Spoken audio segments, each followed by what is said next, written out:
What's up, ladies, gents, boys, and girls, and children of all ages? This is the Tough Runs Don't Last podcast. I'm your host, Grandpa, on this screen. That's Michelle Zangulis on the other. Say what's poppin', Michelle. What's poppin', Michelle? All right, fun times as usual. Before we get started, there's a lot to talk about. Let's give a quick shout out to our sponsor. The Tough Runs Don't Last podcast is presented by Rhino Races.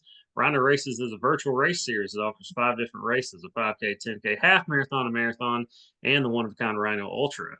You can sign up for one or all 5 of their races at rhinoraces.com. Run your race at your convenience, track it with your fitness app of choice, screenshot your results as proof of completion.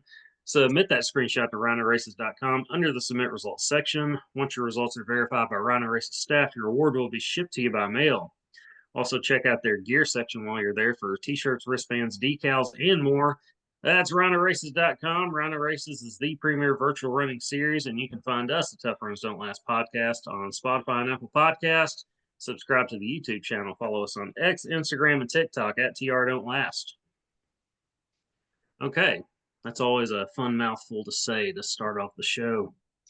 All right, okay, what do we want to talk about, Michelle? Where do we start? Um, well, I think the best thing to start with was your races last weekend because you did a double pacing gig last weekend. That's correct. Hang on, I'm going to turn my fan on. He said he was ready, folks. Well, you get to talking, you get warm as you're talking. I've got a pullover on, and yeah, and then it's like, no, okay, I want the fan on for the entire episode. So last week was my first double pacing gig, which I had. By that, I mean I had a pacing gig Saturday. I had one Sunday also. Saturday, it was both were in Northwest Arkansas. Saturday, it was in Fayetteville. It was the Time to Paddy Half Marathon. It's a Bodies Racing Company race. It's a traveling race series. And that was the first of the two. And I was the pace captain for that. Of course, all the pacers get there early. We get there a good hour in advance. What's going on out your window? There was a beeping. There's a large truck that's backing up. I don't know. They pulled into my driveway, so Okay, so they weren't backing up into your house. Maybe they are. I don't know. Anyway, we'll find out soon enough, probably. So the race was in Fayetteville, around kind of it was, I can't remember the name of the park that we start and finish at, but you go around close to Lake Fayetteville. It's on that beautiful bike trail. And it was the first humid, not hot. I didn't really get hot, but it was the first humid race of the year. And so there was that. Of course, even though I'm pacing, I'm still going pretty far. It was a half marathon, so 13.1 miles. And I can tell I live in Cabot. Or I did live in Fayetteville, the Fayetteville area for 7 years, but that was in last I lived there was 2011. So it's been a while. I live on a slight hill here in Cabot, a very slight one, meaning it just steadily goes up on my training run. That's how I finish my run. No, Northwest Arkansas is very different. And yeah, I could tell I'm not used to training in that. It wasn't hard. It wasn't hard for me, but it was, as I was telling my brother who was pacing the 2 hour group, it was harder than it should have been for me. Uh, still still did my job, came in at 2:09:49, I think was my official uh chip time. So, and I was pacing the 2:10 group. And this is a difficult race to pace in the sense that just because of location. I like the location, but there's a lot of trees and foliage, and the end is on like kind of it's a windy trail in this portion of it, the finishing portion. So you can't gauge really how far away you are from the finish, unless you're just going by your watch. And your watch is always going to be distance wise more. You're always probably going to end up around, if it's a half marathon, anywhere between like 13.25 to 13.5, because unless you're running, there's no way to track unless, of course, you're at like a world marathon major where they have blue lines that give you the shortest possible route to the finish that you follow. It's like road marker, like road lines in the middle of a road, but they paint them blue. This is just in a major. And so the elites can follow, okay, this is exactly 26.2 miles to the finish. You're not going to have that at any other race. And so I can't remember what my watch said, but it was around 13.4 maybe. Um, I could look it up, but it's around that. And the there's just trees. It's a bunch of trees. Like you can hear music and things like that, but even then, you don't know how far away it is to the finish exactly. So when I'm coming around the corner, I think I kind of booked it a little and then I slowed down. And like the last portion where you can actually see the finish, it's probably a good 100 yards away.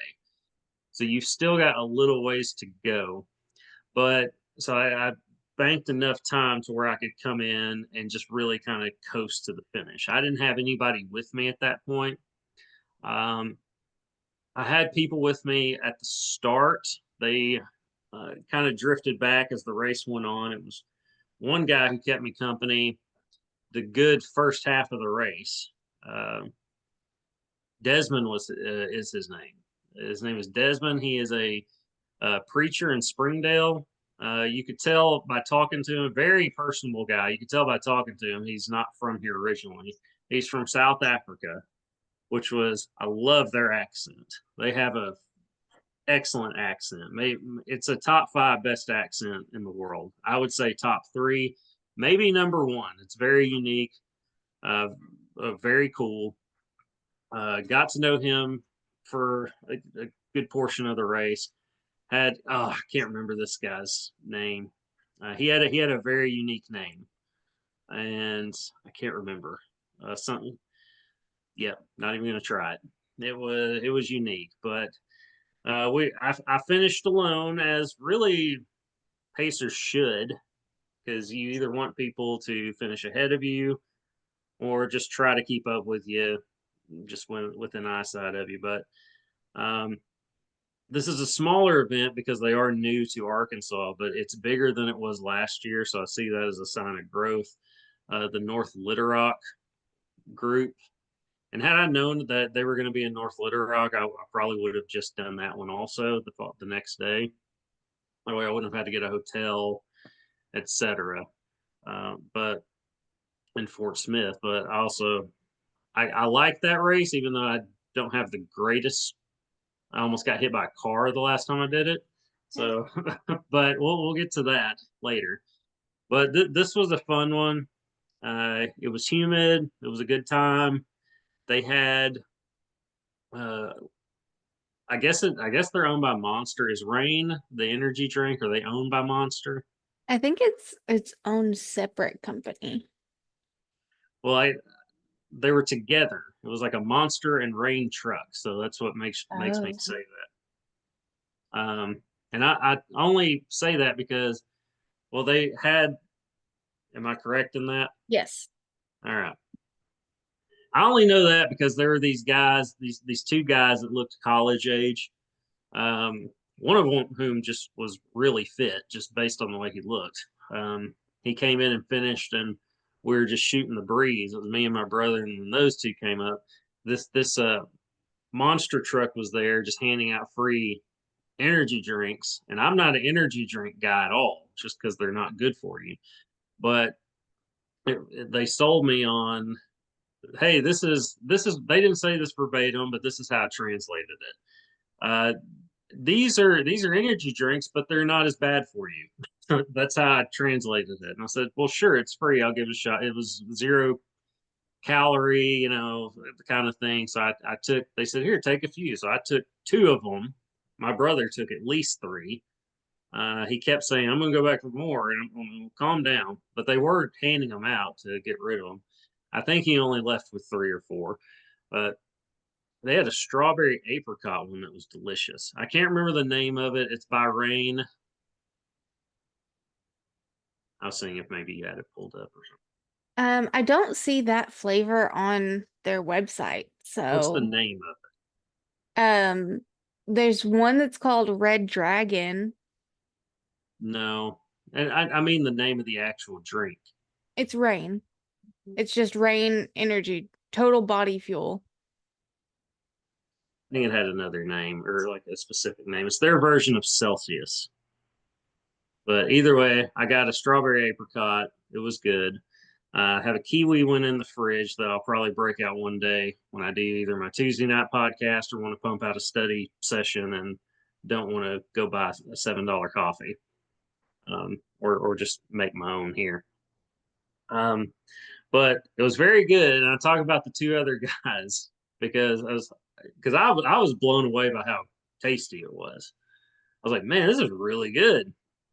And I saw the guys had those two guys had and said, hey, have you had this before? And this guy, he wore like these really cool shades the whole race, the really fit dude, and he knew way too much about energy drinks. I mean, he went on about, and that's why I said Rain is owned by Monster because he told me that, and then he went on about how these are better for you. They don't make you jittery. He feels more focused, that type of thing. We're not plugging the drink. They're not a sponsor or anything. But it was just, I thought it was funny that he knew that much about it. I'm thinking, man, this guy knows way too much about energy drinks, but it's cool, I guess. But either way, it was a good time, good race. Um, when but I say it was hard to gauge kind of the finish because only three, I don't remember how many pacers there were, maybe seven, eight. From what I could tell, only three of us really came in like in the time we should have within that minute, but not over. A couple guys came in a couple minutes ahead, which is too fast. And then we had two or three come in about 30 seconds past what they were supposed to.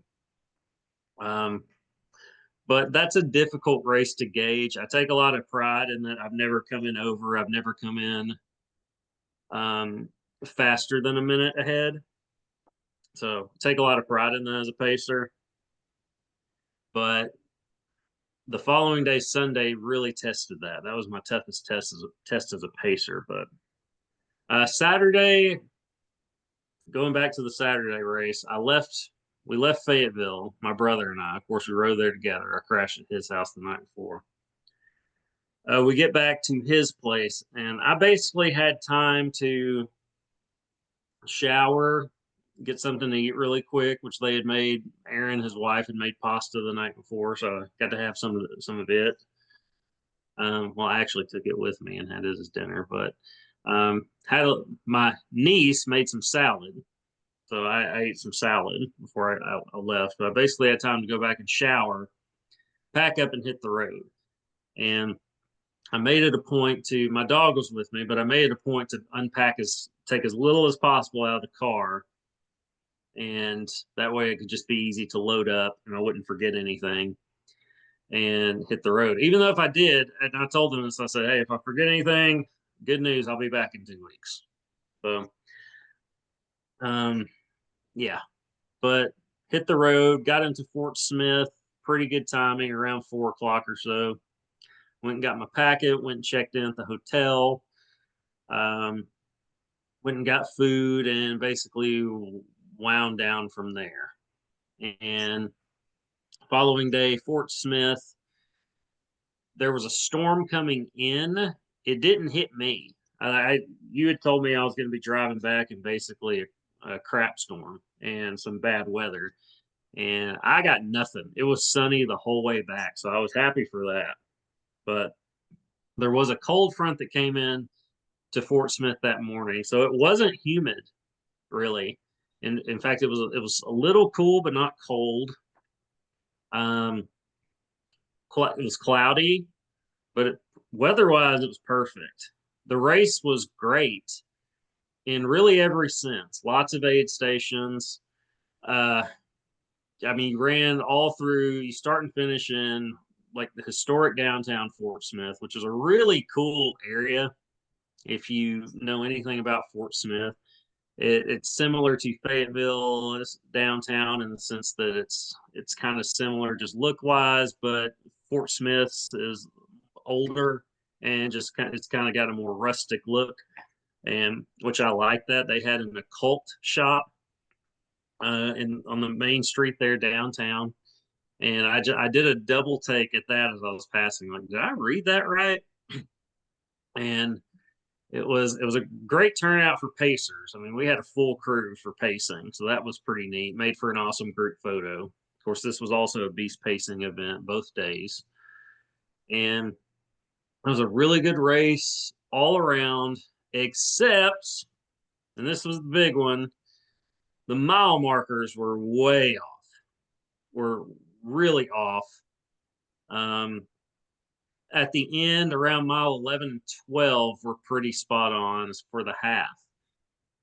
Uh, Actually, they weren't, because the course was long. So it was really about 13 and a half miles as opposed to 13.1. So we had a lot of people coming over what they were supposed to. And the mile markers were throughout the race, especially mile 10. Mile 10 was a good half a mile. The marker was a good half a mile later, or zero 0.6 or so miles later. So that made it tough. I was going. I knew to go by my watch. My watch was going to be pretty close. And doing enough of these, not all the mile markers are going to be accurate. They're just not. I've run a race before, Hog Eye, several years ago. I ran it, and by several, maybe three. I think it was 2022. I ran the full, and the pacer that was with me, or I was running with, I was running with the 5 hour pacer. She freaked out at mile 24 or 5. I think it was 25, because 25 was much further. The mile marker was much further than we were supposed to be. And she said, "Oh no." And she was like booking it. And I was looking at my watch. I was like, that's just off. Like, it's fine. And I was right in that sense, but I can understand the freak out as a pacer. But just in case things were off, I turned up the I turned up my speed. And I even told the people running with me, and that I passed. I said, "Hey, you're probably good, but I'm getting ahead just in case." And I told them that. I said, "If you can see me, then you're going to be all right." So by mile 10 was way farther than it should have been. The marker, a good 0.6 further than it should have been. The mile marker, that is. Mile 11 was close. Mile 12 was pretty spot on from what I could tell. And so I basically just kind of camped out at 12 for a little bit. For a good couple of minutes, I just camped out at 12 and was cheering people on, because I that's all I could do. And once I saw some of the people I was with, I kind of coached them up and picked it back on, or picked it back up. I got to I rounded the corner. You're in downtown, so you got to do a couple of turns.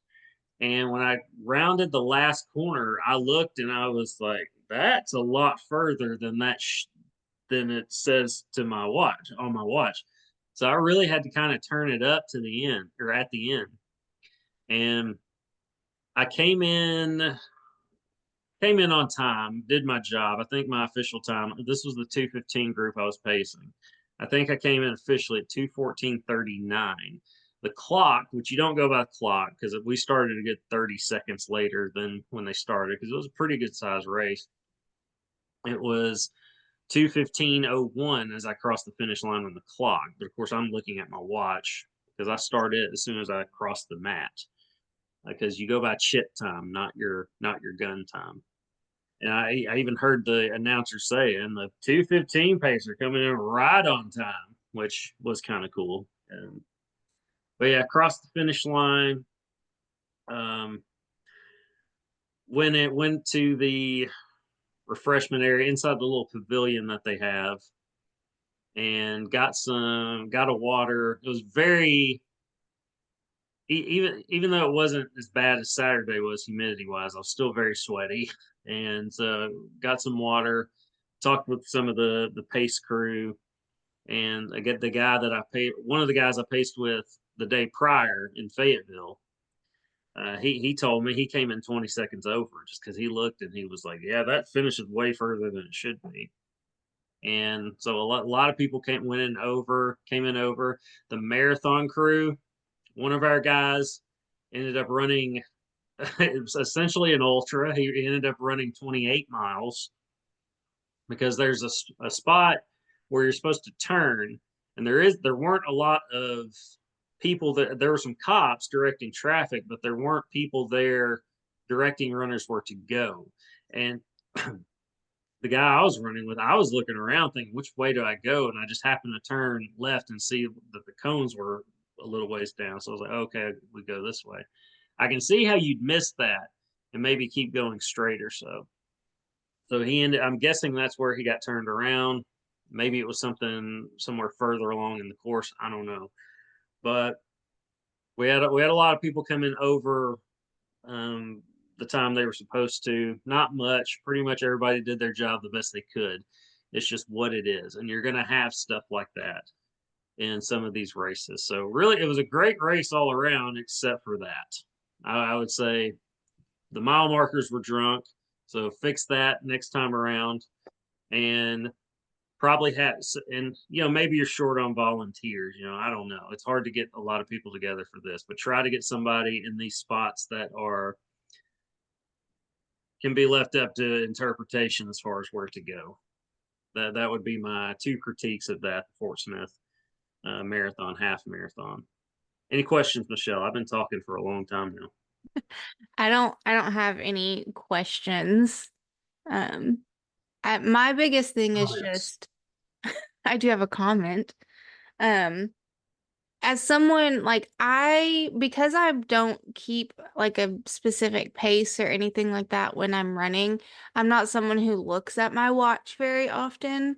Um, because that's just not where I'm at in my running journey.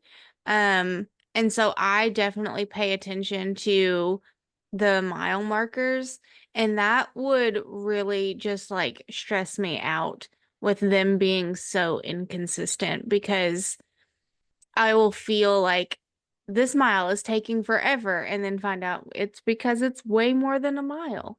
And things like that. So that would just really stress me out. And I feel like that's one of the things that you need to get right on at a race is because not everybody runs with a watch either. Most people do now, but not everyone runs with a watch. Correct. Keep going. I'm going to do something real quick. So that's my biggest thing is just you've got to be consistent. And then if these are official races, like I don't remember what it is that certifies courses. But USATF. if these are certified races, you would think that they would get those right. Yeah, I don't know if this was certified or not. I don't think it is. I don't think it was. Um, but it's I get it. It's a hard thing to do. You're putting somebody out on a bike. The Body's Racing Company. It's like for them, they had somebody get on a bike and go mark the trail, and they were pretty spot on. They did a great job. This, if you're doing it, especially if you're doing the marathon, um, I mean, you're riding a bike. That's how you're riding 26.2 miles or certain spots to mark the course. It's not easy, but you still got to do it right. And I'm guessing there might have been, I'm not saying somebody screwed up and then just said, I'm not going to go back and fix it. I'm sure they thought they were right, but yeah, they missed the mark on that. And you're going to have hiccups at races. You just are. A lot of this stuff is largely volunteers organizing it and doing it. And so they don't, they're doing this in their spare time. I'm not excusing it. I'm just saying you're going to have hiccups if you do enough of these. It's if you get a race and everything goes right, huge kudos because you're usually always going to get a curveball. One of my more favorites, and I won't call them out, but I'll say that I even made this comment to one of the pace crew members there after Fort Smith. I said, yeah, there's always something at this race, whether it's they run out of water or they run out of metals, or there's just something that always happens that goes wrong. And this is a race is around every year in Arkansas. And one of my favorites. It's just there's always a curveball. There's always something that happens that goes wrong, etc. You never know what it is, but just prepare for that. If you have a race that everything goes right, consistently knocks it out of the park every year, like a Little Rock Marathon, um, one of the majors, that's awesome. Be thankful. I say that even then, I think it was the 20, I don't remember, 15 year maybe, the Little Rock Marathon where they had the storm and they said it was canceled, but it wasn't canceled. So a lot of people dropped out. Some people finished. They continued it. That's that's a hard thing to manage. In the moment like that, you're trying to take care of your runners, and of course you're communicating to people that are 26.2 miles apart, largely, give or take. It's a tough thing to handle.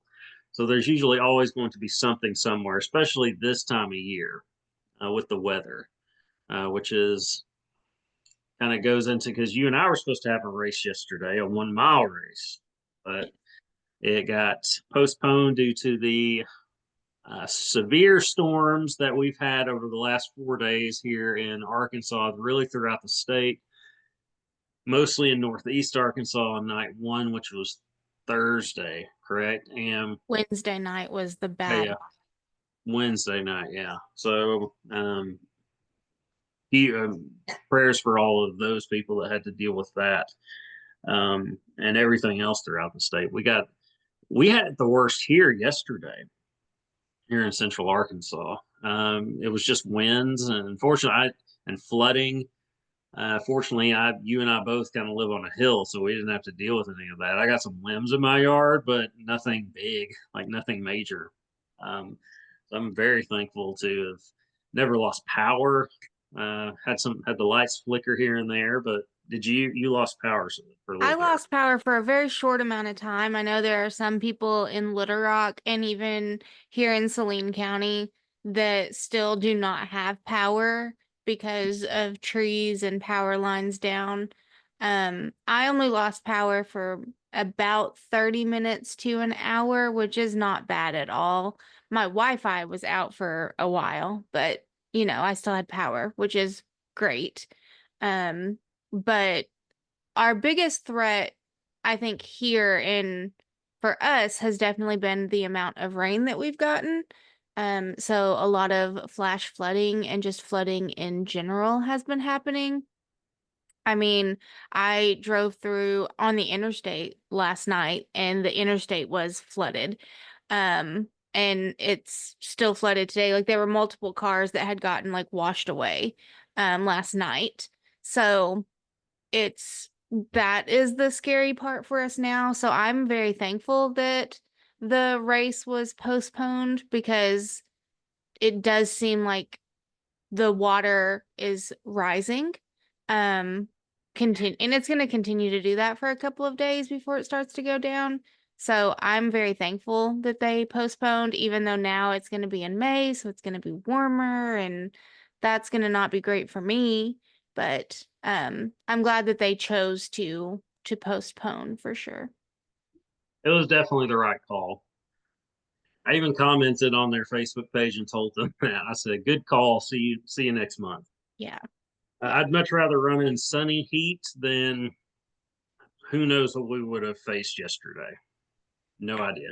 Intense winds, flooding, not something you want to be running in. I mean, we could have brought swim trunks, but there was lightning.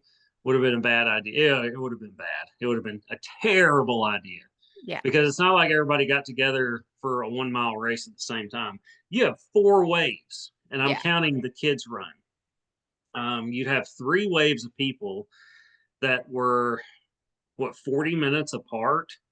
Well, they're 20-minute, you have Well, 20 minutes to altogether, I mean, complete, yeah, and it's like they start 20 minutes. So you've got the elite heat, which is done in like 10 minutes, really. Um, like, I mean, they have 6 minutes and 30 seconds as the cutoff for that, but for the um, women. for the women. And then you've got 20 minutes for all women and 20 minutes for all men. So you're looking at less than an hour to get through all the um like adults and teens that are running before the kids race. Yeah, it was. That's one thing when the survey comes out next year, or well, not next year, after the race, that I'm going to suggest for next year. Just make everything in the elite heat 6.5 minutes or under. I don't understand the. Maybe there's a reason I'm missing. I assume there is, but why is it that you've got okay for men 6 minutes or below can do the elite heat. For women, it's 6:30 below. But you're all running the same course the same time. So why does it matter? Can you explain that to me? Do you know the answer? I don't know the answer, but if any of our listeners do, message us, comment, let us know. We'd love to know. Now, I obviously have a dog in the fight in this because You do. I'm under that 6:30, but I'm not under 6 minutes. So I end up with the all age group and now I could sign up for the elite heat and just run it. People were telling me last year you were in the wrong heat. You should have done the elite. Me and another guy in my run club, and we were both like, we can't run under 6 minutes. Yeah, but but the max for the women is 6:30. So all you're doing is coming in behind them, or really the same time as them, as far or at least the last portion of them, right?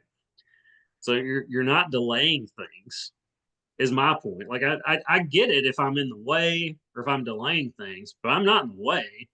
I'm gonna get at the very back or just try to keep up with somebody that's close to my speed.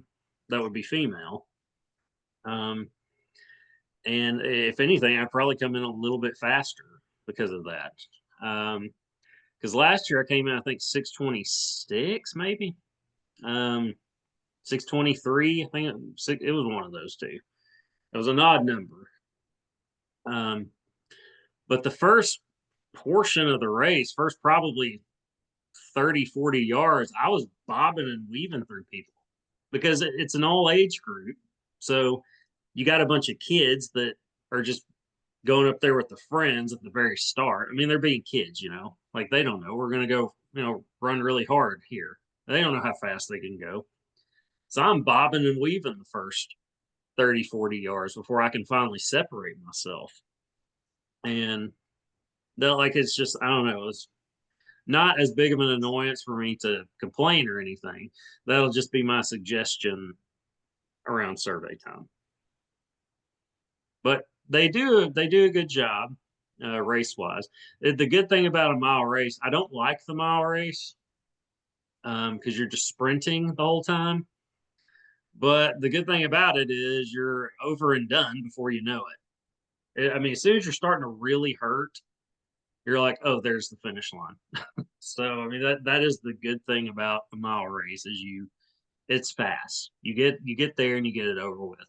I would have loved to have run yesterday and gotten it done, but the weather had other plans and it was definitely the right call to move it to May 3rd.